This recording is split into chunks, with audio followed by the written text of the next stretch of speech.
Hola, bienvenidos a Expediente INACYPE, este espacio que el canal judicial nos brinda para hablar de los temas más relevantes en materia de ciencias penales. El día de hoy vamos a hablar de un tema muy interesante, que es el nuevo derecho de ejecución penal en México. Para hablar de este tema nos acompaña la doctora Sofía Cobo Telles, que es profesora investigadora del del Instituto Nacional de Ciencias Penales, perdón. Sofía, bienvenida, muchas gracias por acompañarnos. Muchas gracias, Luz, por la invitación.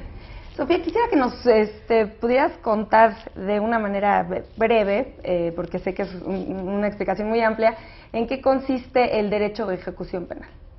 Bueno, el derecho de ejecución penal es el estudio tanto teórico como práctico, analítico, de la ejecución de las sanciones penales, concibiendo a las sanciones penales como un género que abarcan a las penas, a las medidas de seguridad y a las medidas aplicadas a los adolescentes infractores.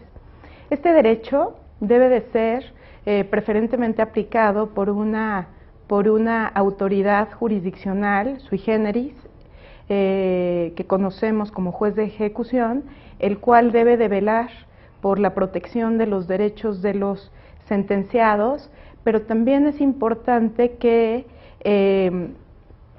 cumpla con todos los principios y garantías contenidos en las leyes, pero además velar también por el fin contenido constitucionalmente a la pena privativa de la libertad en concreto, que es la reinserción social del sentenciado. ¿Por qué me refiero a la reinserción social del sentenciado como el fin contenido concretamente a la pena privativa de la libertad? Porque el artículo 18 constitucional establece que el fin del sistema penitenciario es la reinserción social del sentenciado. Por tanto, el sistema penitenciario solamente abarca las penas privativas o restrictivas de la libertad. Bueno, ahora que ya me estás tocando el tema de reinserción social, quisiera que nos platicaras un poco, porque se ha escuchado varias veces el cambio de readaptación social, reinserción social. ¿Ha cambiado este concepto? ¿En qué consisten los cambios y por qué cambiar de uno a otro? Sí, mira, yo creo que sí, Luz, que las reformas constitucionales del 2008 y la reforma constitucional del 2011 en materia de defensa y protección a los derechos humanos han sido importantísimas en este llamado, desde mi particular punto de vista, cambio de paradigma en la ejecución de sanciones penales en nuestro país. Primero, es importante concebir la reforma constitucional del 2008, en donde sabemos que no solamente se cambió el sistema procesal penal a uno de corte acusatorio adversarial, sino que también hubo reformas importantes en materia de seguridad pública y en materia, es importante, de ejecución de sanciones. Concretamente el tema que nos ocupa, que es la ejecución de las sanciones, podemos llegar a la conclusión que el artículo 18 constitucional y el 21 se reforman de tal forma que el artículo 5º transitorio de la reforma le llama el nuevo régimen o el nuevo sistema de reinserción social y régimen de duración y modificación de las sanciones. El artículo 18 constitucional cambia, ya que anteriormente a la reforma del 2008, la redacción decía el fin del sistema penal es la readaptación social del sujeto. Hoy por hoy cambia de tal forma que el fin del sistema penitenciario, ya no del sistema penal, es la reinserción social del sujeto. Por tanto, ya cambiamos primero que nada de fin, o sea, ya no es el fin del sistema penal la readaptación, sino ahora es el fin del sistema penitenciario, la reinserción social del sujeto. Yo creo que no solamente es un cambio de terminología, yo creo que sí estamos dando paso a una justicia o a un derecho penal de corte anteriormente positivista, a un derecho penal de corte, yo creo que garantista. Y lo puedo afirmar completando la reforma constitucional del 2011, la reforma constitucional en materia de derechos humanos. El 18 constitucional también se reforma, estableciendo o aumentando al respeto de los derechos humanos de los sentenciados como un medio para lograr, además del trabajo, la capacitación, la educación, la salud y el deporte, para justamente lograr la reinserción social del sentenciado. Por tanto, yo creo que sí estamos cambiando el paradigma en la ejecución de las sanciones penales de uno de corte positivista a uno de corte garantista. O sea, la diferencia entre readaptar y reinsertar, ¿cuál es la diferencia básica? Sí, yo creo que la palabra readaptar deviene de corrientes o de teorías de corte positivista, que parten justamente de concebir al sujeto como un enfermo social que necesita un tratamiento. Por tanto, ese tratamiento lo va a transformar conductualmente y lo va a convertir, o lo va a readaptar más bien, y lo va a convertir en un mejor ciudadano.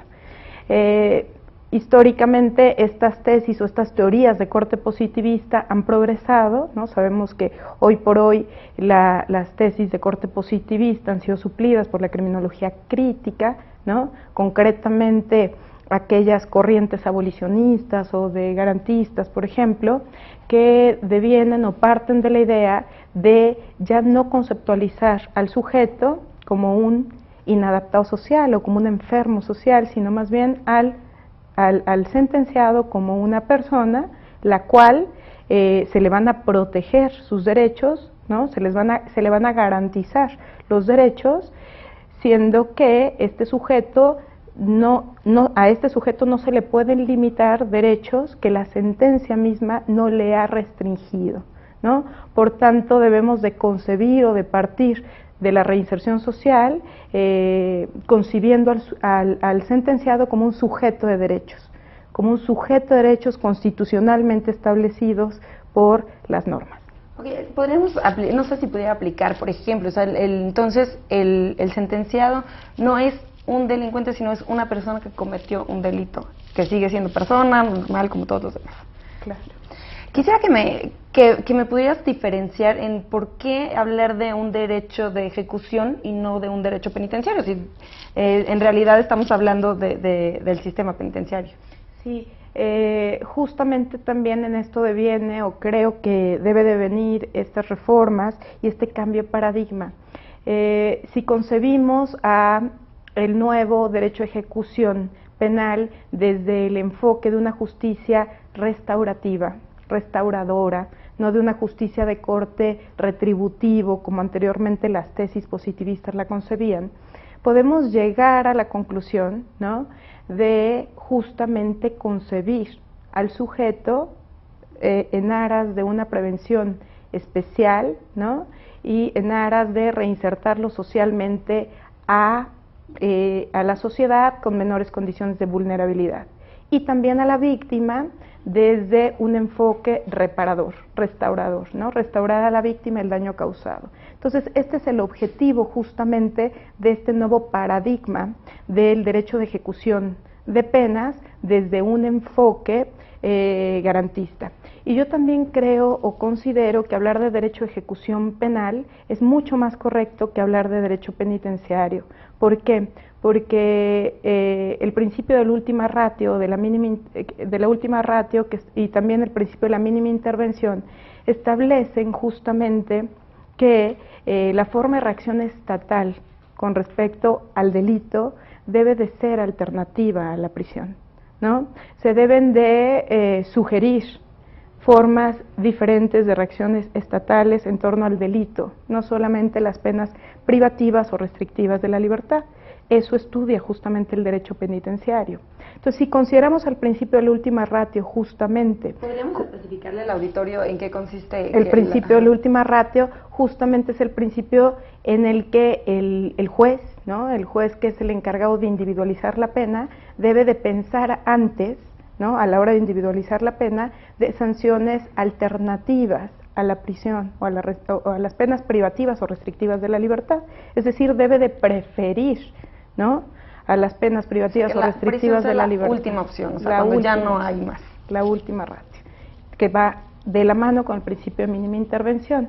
Por lo tanto, el derecho de ejecución de penas no solamente estudia, es mucho más amplio, es mucho más genérico. No solamente estudia las penas privativas o restrictivas de la libertad, Luz, sino también estudia las sanciones alternativas, las medidas de seguridad, las medidas aplicadas a los adolescentes infractores y, bueno, pues finalmente, bajo un marco de protección a los derechos humanos de los sentenciados, bajo un enfoque garantista.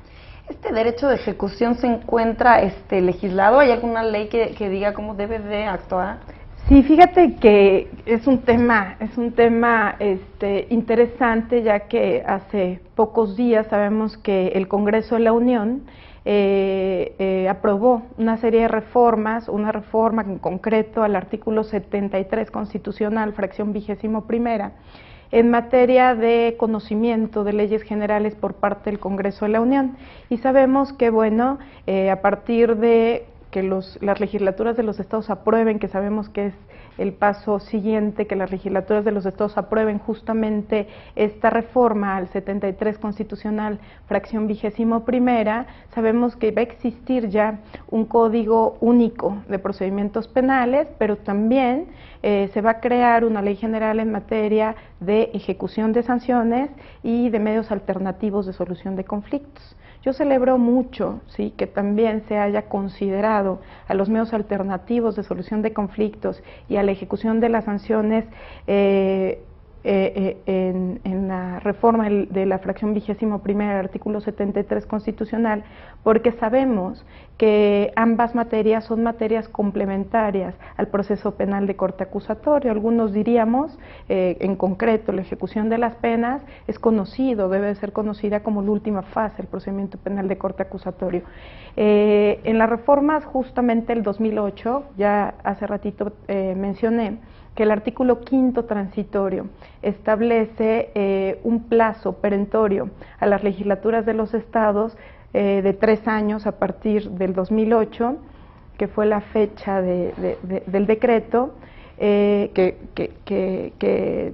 esos 3 años ya fenecieron, ¿no?, en junio del 2011, para que las legislaturas de los estados crearan leyes secundarias en materia de ejecución de sanciones penales.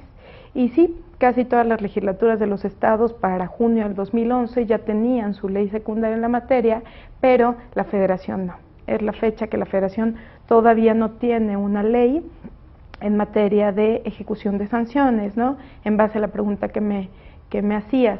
Entonces, yo celebro mucho las reformas del 73 constitucional, fracción 21ª, porque además tengo conocimiento que en el Senado de la República hay mesas de discusión y análisis en dos sentidos, ¿no?, en el sentido de la creación de este Código Único de Procedimientos Penales, pero también la creación de una ley general en materia de ejecución de sanciones penales, y yo lo celebro porque yo creo que es importante que las legislaturas de los estados, más bien, y la Federación homogeneicen, ¿no?, estandaricen el procedimiento o esta etapa, el procedimiento penal, que es la ejecución de las sanciones. Entonces, podríamos decir que cada estado sí tiene una ley secundaria en materia de ejecución. Sí.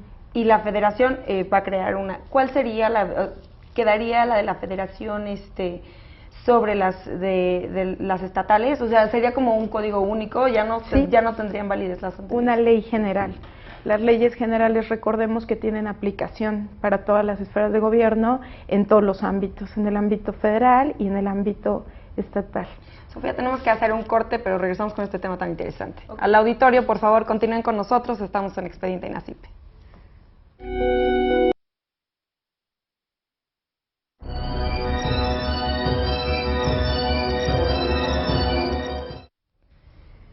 Gracias por continuar con nosotros en Expediente INACIPE. Les comento que pueden estar en contacto con nosotros a través de las redes sociales, nuestros números de teléfono que aparecerán en sus pantallas y nuestro Twitter, que es @expediente_. Queremos saber sus comentarios y sugerencias acerca del programa. El día de hoy estamos hablando del nuevo derecho de ejecución penal. Sofía, quisiera que me comentaras acerca de en qué consiste el control jurisdiccional de la legalidad en este tema? Sí. Sí, claro. Como te comentaba hace un ratito, Luz, este cambio de paradigma implica justamente también la reforma al artículo 21 constitucional, párrafo tercero. El párrafo tercero justamente cambia en el sentido de atribuirle al Poder Judicial ya no solamente la facultad de imponer penas, sino también ya tiene la facultad con respecto a la duración y a la modificación de las mismas. Por lo tanto, yo creo que a partir de esta reforma del 2008 al artículo 21 constitucional, se impone en nuestro país el llamado control jurisdiccional de la legalidad en materia de ejecución de las sanciones. Por lo tanto, se crea una autoridad ad hoc, que es un juez de ejecución, el encargado justamente de conocer de cualquier asunto relacionado con la ejecución de las sanciones penales que trascienda en este régimen de duración y de modificación de las sanciones. Además, sí también se establece un control jurisdiccional de los derechos humanos, ¿no? También se vela, una de las funciones principales del juez de ejecución es velar por el respeto y la protección de los derechos humanos de los sentenciados. Entonces, se crea la figura de un juez de ejecución. ¿En qué momento comienza el juez de juicio oral, como le pueden llamar, le pasa la estafeta al juez de ejecución? ¿Cuándo es y hasta cuándo termina la labor del juez de ejecución? Fíjate que en este sentido sí me gusta mucho hacer alusión a una frase del Tribunal Constitucional Español que establece justamente que la facultad de la ejecución de las sanciones es o su facultad principal es hacer ejecutar lo juzgado. La facultad del juez de ejecución es hacer ejecutar lo juzgado.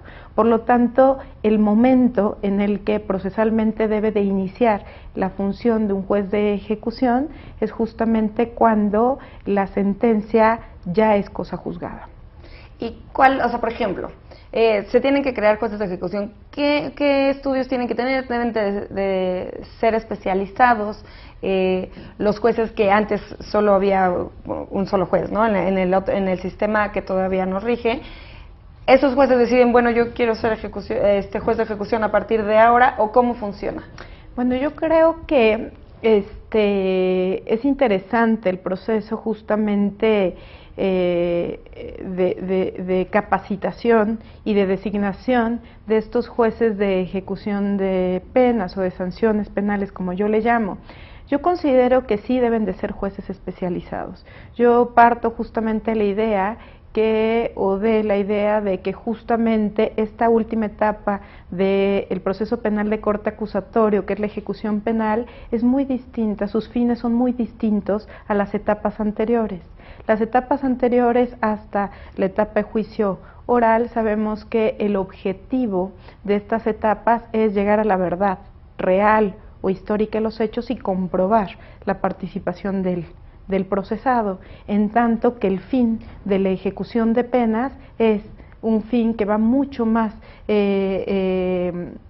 identificado a principios de prevención especial, que también impacta en la prevención general, ¿no? Pero yo creo que debe de ir en base a este nuevo derecho de ejecución de corte garantista, más enfocado justamente a la prevención especial, es decir, el fin primordial de la ejecución de las sanciones es la reinserción social del sujeto, que el sujeto llegue a la sociedad en menos condiciones de vulnerabilidad en su conjunto.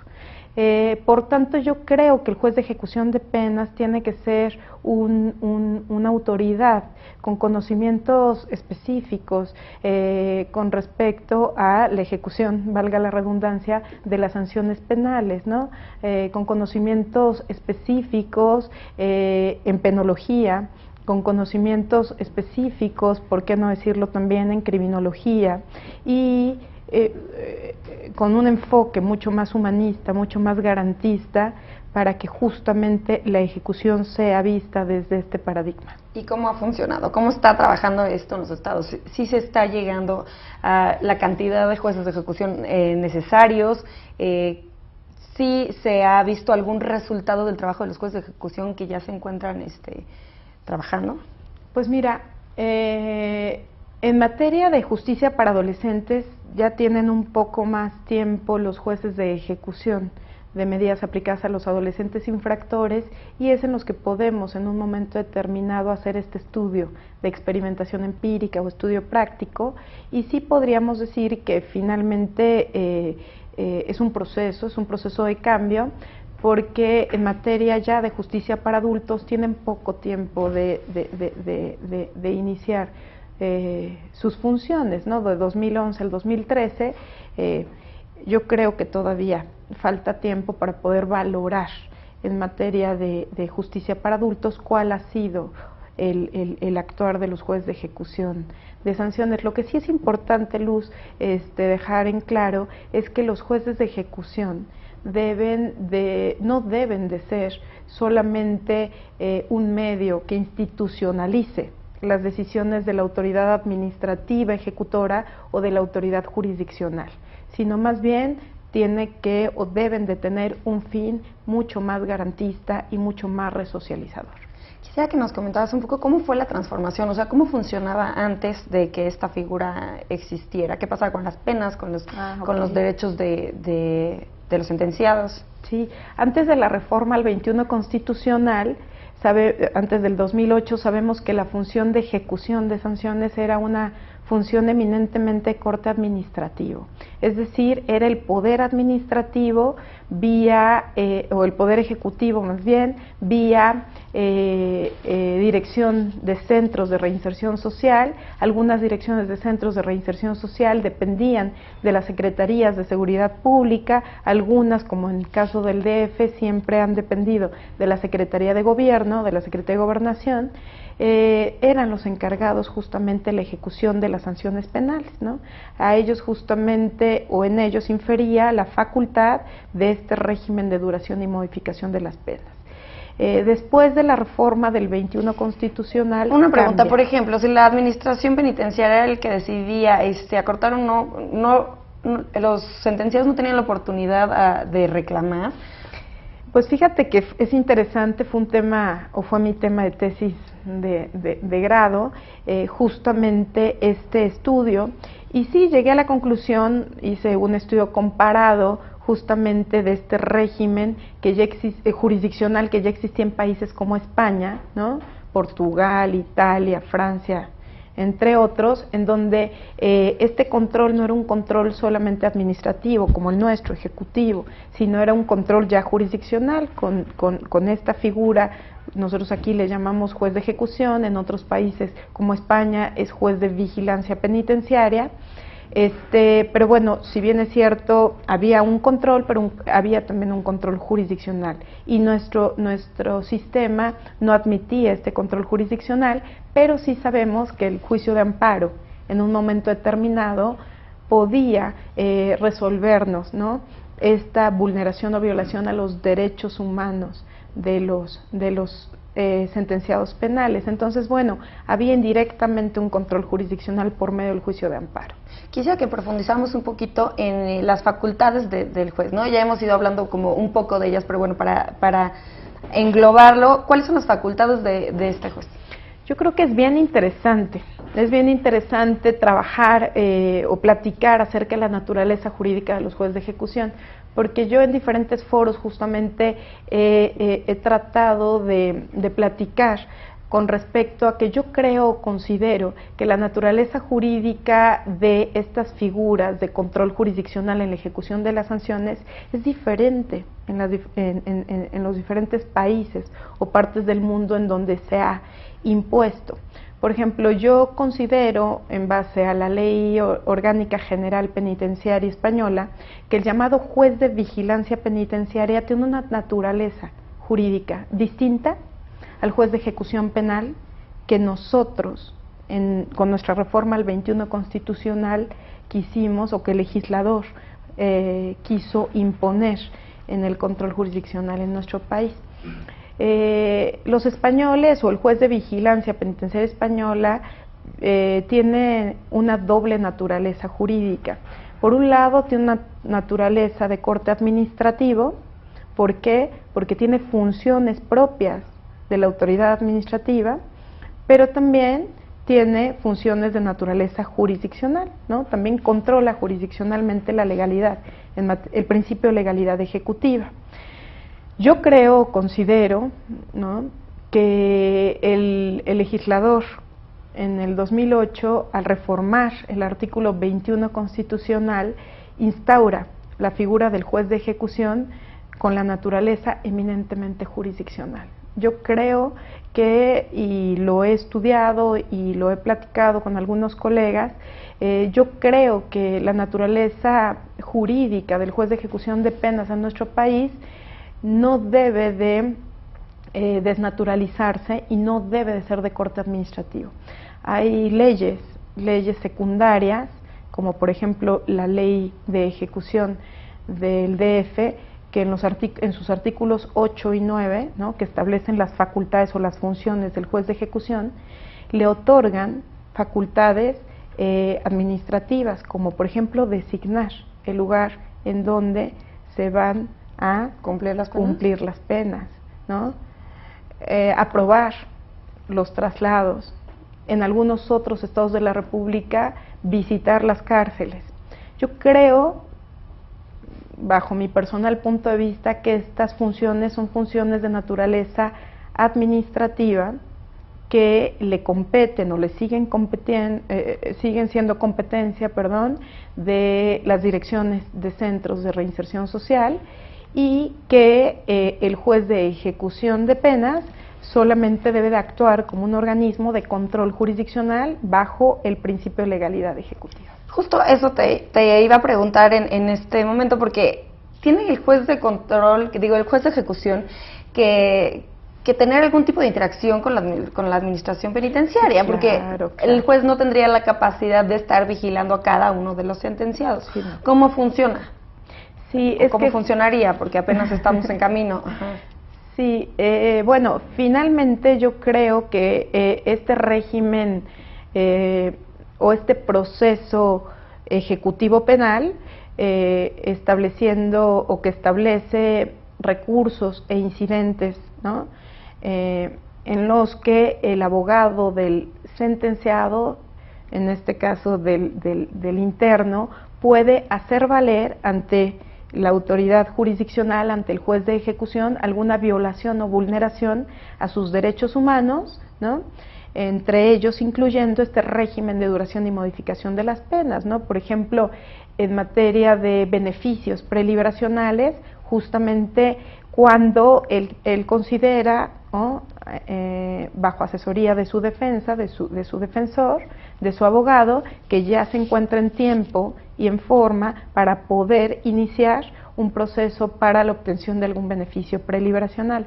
Yo creo que la interrelación justamente de este juez de ejecución con la autoridad penitenciaria o con la autoridad administrativa en materia de ejecución penal debe de ser por medio justamente de este régimen de recursos e incidentes creados ad hoc, ¿no?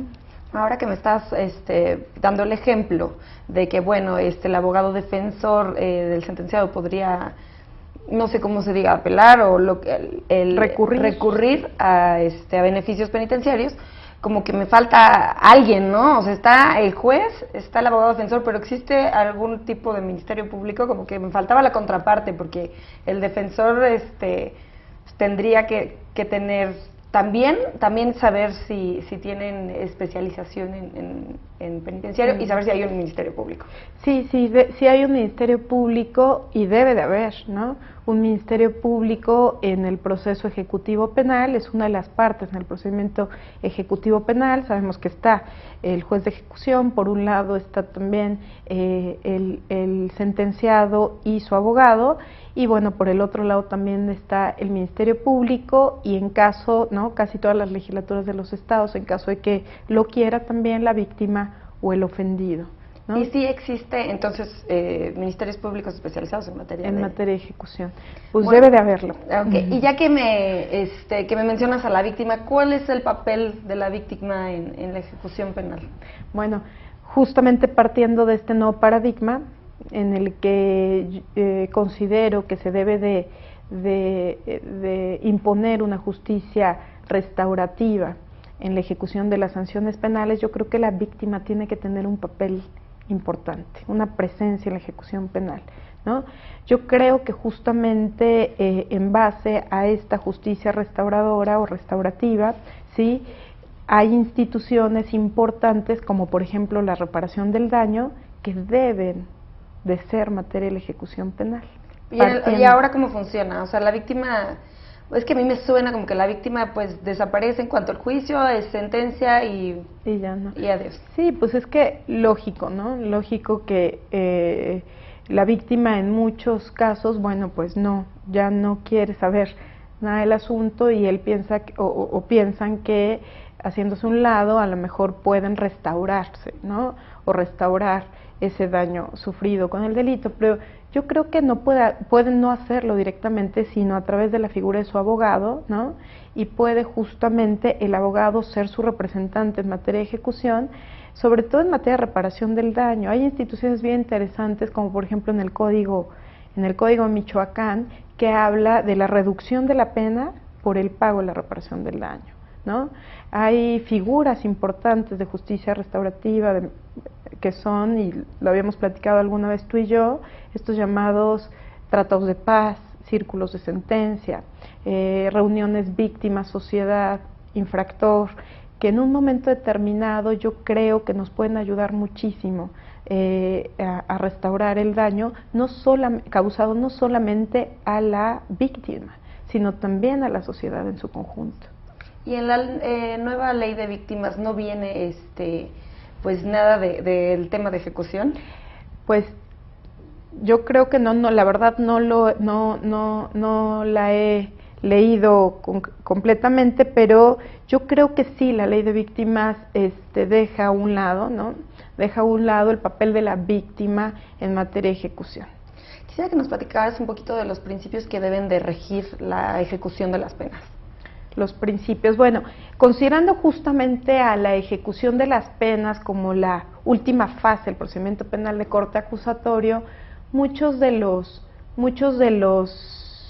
mis colegas consideran que los mismos principios que rigen al proceso penal de corte acusatorio son o deben de regir en la ejecución de las sanciones establecidos en el artículo 20 constitucional.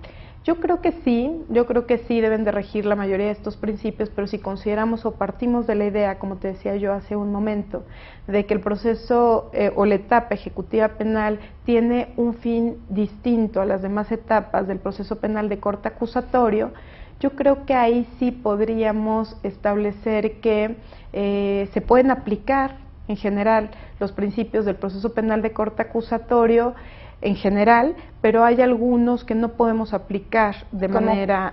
Un ejemplo podría ser... El principio de contradicción, por ejemplo, ¿no? Y además hay otros principios que también podemos aplicar en materia de ejecución de sanciones, como son, por ejemplo, el principio de celeridad. En materia de ejecución es muy conocido y es muy bien aplicado el principio de celeridad. ¿Qué quiere decir el principio de celeridad? Que sea más rápido un procedimiento, ¿no? Y justamente en casi todas las leyes de ejecución de los estados se establecen que las audiencias orales se van a resolver en esa misma audiencia, y establecen la excepción de, en caso de que la naturaleza del asunto lo requiera, la resolución será 24 horas posteriores, ¿no? Entonces yo creo que el principio de celeridad en materia de ejecución es aplicado. Después también el principio de legalidad, que hemos hablado muchísimo de él en este llamado control jurisdiccional, ¿no? Que sabemos que el principio de legalidad no termina al emitir sentencias, sino se extiende también a la ejecución de la misma. El principio también de defensa técnica, ¿no? Que sabemos que la Corte ha trabajado muchísimo en estos últimos días, en estos últimos meses, con respecto a que en este caso ya el sentenciado tenga una defensa técnica adecuada, y sea ya un abogado, un licenciado en Derecho, el que represente no solamente al procesado, sino también ya... Bueno, y en el caso de ejecución, que sea especializado en ejecución penal también. Sí, pues, lo mejor sería que tanto el Ministerio Público, como decías hace un rato, como el defensor sean especializados en materia de ejecución penal, porque ya vimos que los fines son totalmente distintos. El principio de mínima intervención es muy importante, que te contaba yo hace un rato, va íntimamente relacionado con el principio de la última ratio, en el principio de mínima intervención penal, el principio de resocialización o de reinserción social, que va basado en la teoría de la prevención especial, ¿no? Y el de que las penas tienen que ser proporcionales. Exactamente. También el principio de proporcionalidad, ¿no? Que bueno, que más que nada rige en materia de individualización de las sanciones, ¿no? Todavía es materia de una etapa anterior a la ejecución, que es justamente materia todavía del juez natural, del juez de la causa, el que individualiza la sanción. Sofía, tengo que hacer una pausa, pero volvemos con el tema para hablar más de más principios. Al auditorio, por favor, continúen con nosotros, estamos en Expediente INACIPE.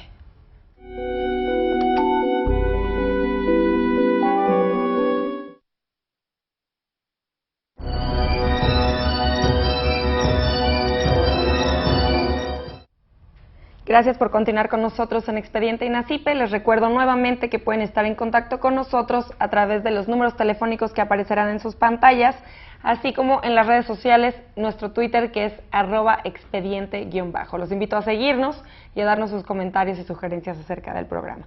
Les recuerdo que estamos hablando del nuevo derecho de ejecución penal. Sofía, ya platicado, ya habíamos hablado un poco de los principios de la ejecución. Me gustaría que me comentaras de cuáles son las garantías que deben de cuidarse. Porque tú me hablas de que el juez de ejecución debe de cuidar los derechos humanos del sentenciado, pero pues también está claro que los derechos humanos del sentenciado están pues restringidos, podríamos decirle así, ¿no? Por ejemplo, su derecho a la libertad, pues lo perdió cuando se le dictó una sentencia. ¿Cómo funciona? ¿Cuáles son los derechos humanos o las garantías que tienen que cuidar los jueces de ejecución y cuáles son los que pierden? Bueno, aquí es bien interesante, primero que nada, diferenciar el término derecho con el término garantía, derecho humano con el término garantía, y creo que fue uno de los resultados muy positivos de la reforma constitucional del 2011, ¿no? Diferenciar a los derechos humanos como aquellos inherentes a las personas por el solo hecho de ser humanas, y las garantías individuales como mecanismos de protección a los mismos. Por lo tanto, es importante considerar que en materia de ejecución de sanciones, este llamado control jurisdiccional de la legalidad en materia de ejecución hace las veces de garantía, ¿no?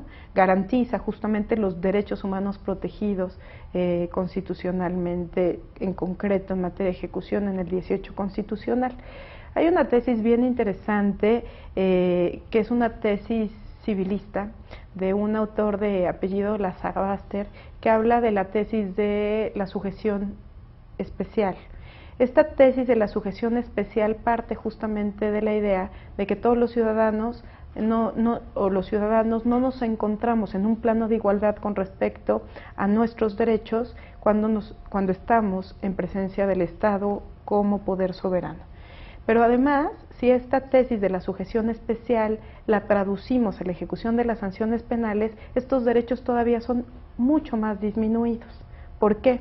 Porque además de que ya se encuentran debilitados tus derechos ante el ente soberano, ante el poder soberano del Estado, en materia de ejecución media una sentencia condenatoria, es decir, la facultad punitiva del Estado sobre el ciudadano.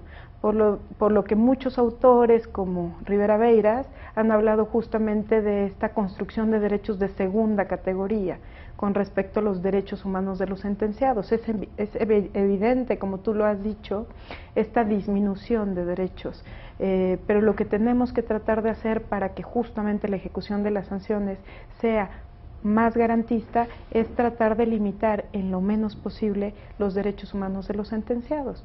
Si podemos hacer efectivos los derechos humanos sin que la sentencia condenatoria los haya limitado, los haya restringido, pues tenemos que garantizarlos. ¿Y cuáles son? ¿Es que se crean algunos derechos por el hecho de ser sentenciados? O sea, ¿hay algunos derechos que no tengamos los que estamos fuera? Inherentes, pues sí, ¿Cómo cuál? Así, hay derechos inherentes, por ejemplo, en concreto del sistema penitenciario, que es justamente este régimen de visitas, ¿no? Tanto familiares como conyugales en un momento determinado, esta comunicación que tienen los internos con el exterior son derechos propios, ¿no? Derechos inherentes a estas condiciones de reclusión. Este contacto con el exterior que va íntimamente vinculado con el régimen de socialización. Y también me mencionabas hace un rato, me gustaría hacer hincapié en esto, en que tendrían que tener derecho a educación, deporte, sí. ¿Qué más es? Bueno, la Constitución establece en el 18 constitucional lo que yo les llamo los medios para lograr el fin contenido constitucionalmente por el sistema penitenciario, que es la reinserción social del sentenciado. Y bueno, primero que nada, ¿no? Con la reforma del 2011 es el respeto a los derechos humanos, la educación, la salud, el deporte, el trabajo y la capacitación. Si hacemos una interpretación de este contenido constitucional, llegamos a la conclusión que estos pueden ser medios para lograr el fin establecido, que es la reinserción social del sujeto y la no reincidencia delictiva. Okay, entonces esas características deberían de darse dentro de las prisiones. Quisiera que me comentaras, esto va un poco de la mano con lo que la siguiente pregunta es, sabemos que eso no está sucediendo o no ha sucedido a lo largo de un tiempo, entonces quisiera que me contaras cuáles son los problemas actuales, cuál es la situación actual de los centros penitenciarios y qué sucede con estos elementos, ¿no? Si están o no están, educación, salud, etcétera. Pues el sistema penitenciario, no solamente mexicano, yo me atrevería a decir, no es muy diferente al sistema penitenciario en el resto del mundo, atraviesa por serios problemas, ¿no? Por crisis importantes. Estudios tanto psicológicos como sociales como criminológicos han llegado a la conclusión que, bueno, que el fin establecido en el sistema penitenciario, que es la reinserción social, no ha sido logrado, ¿no? Por lo tanto, justamente estas tesis de corte crítico, como la teoría del garantismo penal, como la tesis del garantismo penal, lo que tratan es dar una respuesta mucho más garantista y protectora de los derechos humanos bajo este postulado, ¿no? Anteriormente indicado. Por lo tanto, es importante que considerar, ¿no? Como te lo he dicho durante el desarrollo de este programa, una reacción diversa por parte del Estado al delito, ¿no? Que esta reacción no sea, como ha sido a lo largo de mucho tiempo, una reacción de corte retributivo, ¿no? Pagar un mal con otro mal, en ocasiones mayor y desproporcionado. Debemos, a mi modo de ver y desde mi particular punto de vista, diversificar la forma de reacción estatal en torno al delito. ¿Cuáles son los retos en este caso, los jueces de ejecución y de las demás autoridades para que esto cambie? Híjole, pues es importante hablar de retos porque sabemos que la crisis o el sistema penitenciario en concreto, porque estamos hablando de México, mexicano, muestra una crisis. La Comisión Nacional de Derechos Humanos tiene una recomendación general que me gusta mucho platicarla con mis alumnos, que es la recomendación número 18, que yo considero es una radiografía muy clara de la crisis que enfrenta el sistema penitenciario mexicano, ¿no? Habla justamente pues de la sobrepoblación, del autogobierno, de la falta de infraestructura, escasa infraestructura, y también habla justamente de la corrupción. Yo agregaría también que hay dos problemas importantes en materia de ejecución de sanciones penales en nuestro país, que es una falta de capacitación, pero además de esta falta de capacitación, ausencia de capacitación a todas las autoridades involucradas con la ejecución, yo creo que, o considero que existe una ausencia de una teoría de la pena en nuestro país. nosotros solamente nos circunscribimos a lo establecido por el artículo 18 constitucional, que dice el fin del sistema penitenciario es la reinserción social del sujeto. No pensamos en los fines de las sanciones alternativas a la prisión. Por lo tanto, yo parto de la idea de que no existe o no tenemos un fundamento metodológico, teórico, metodológico, que establezca cuál es el fin de la pena o de las sanciones penales en nuestro país.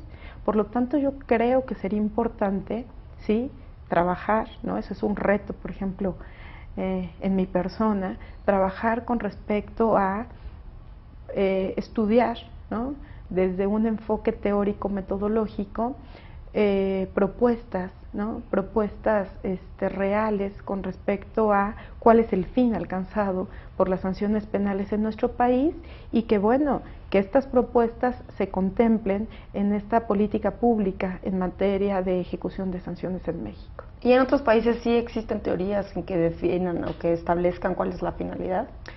Sí, son un poco más concretos, ¿no?, y establecen los fines establecidos por la pena, y además, ¿no?, yo creo que también son muy concretos con respecto, hace ratito lo decías, con respecto a la protección y defensa de los derechos humanos de los sentenciados. Por lo tanto, yo creo que nosotros tenemos que trabajar mucho en este cambio de paradigma. Sí, porque ahorita podríamos decir que la finalidad de la pena es la reinserción social, que es un poco contradictorio porque los está sacando de la sociedad para después querer volverlos a incluir, ¿no? Sí, los estás neutralizando, ¿no? Es la grande contradicción. Quisiera saber que si me pudieras comentar cuál es la diferencia que existe entre tratamiento y régimen penitenciario.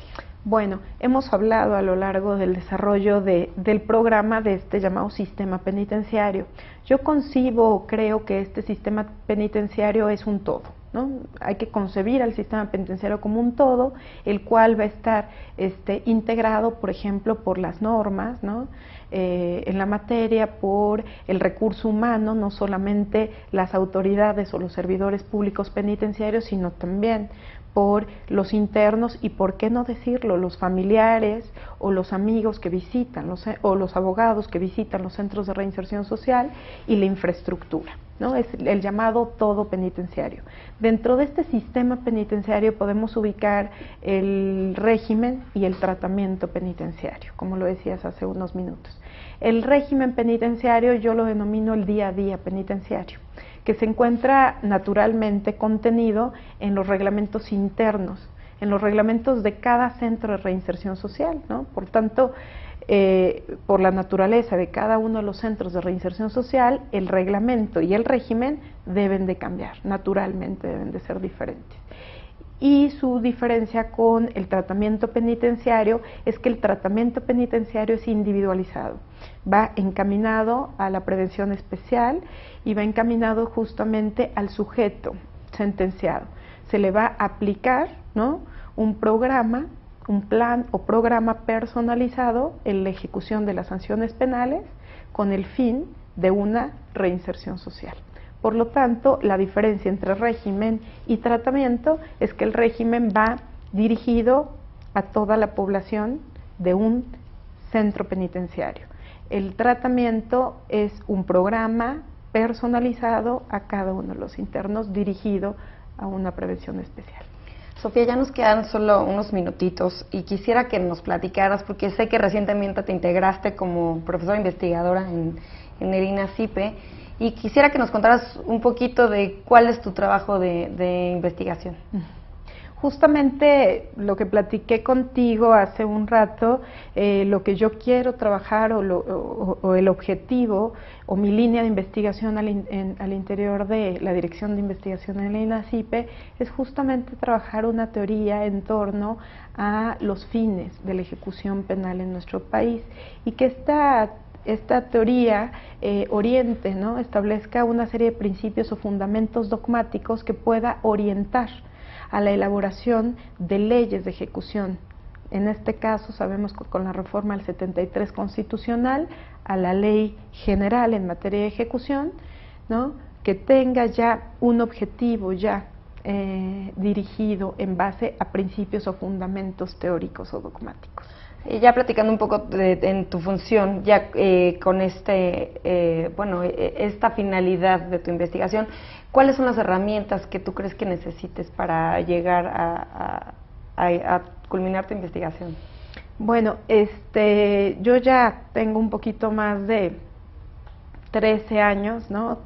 Trabajando el tema, entonces sí considero que no solamente los libros, ¿no? Los libros son una de las principales herramientas para un investigador, sino también parto la idea que, bueno, estas entrevistas y estos estudios de experimentación empírica o prácticas, ¿no?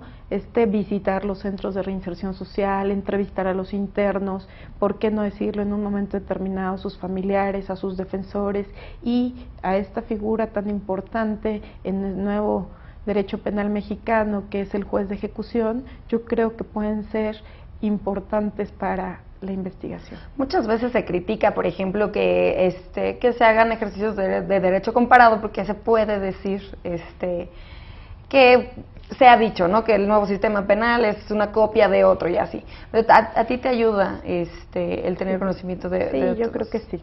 Yo creo que sí, no podemos, y coincido totalmente con lo que tú dices, no podemos adaptar las figuras de igual manera que en otros países, con otros sistemas jurídicos adecuados a sus necesidades, ¿no? Yo creo que tenemos justamente que basarnos en estos estudios, pero también en estudios propios, ¿no?, para poder aplicar figuras jurídicas que vayan mucho más adaptadas a nuestras necesidades como sociedad. Sofía, te deseo muchísima suerte en tu investigación. Te agradezco muchísimo que hayas estado con nosotros en Expediente INACIPE. Muchas gracias. Gracias, Luz. Al auditorio los espero el próximo martes en un nuevo Expediente INACIPE.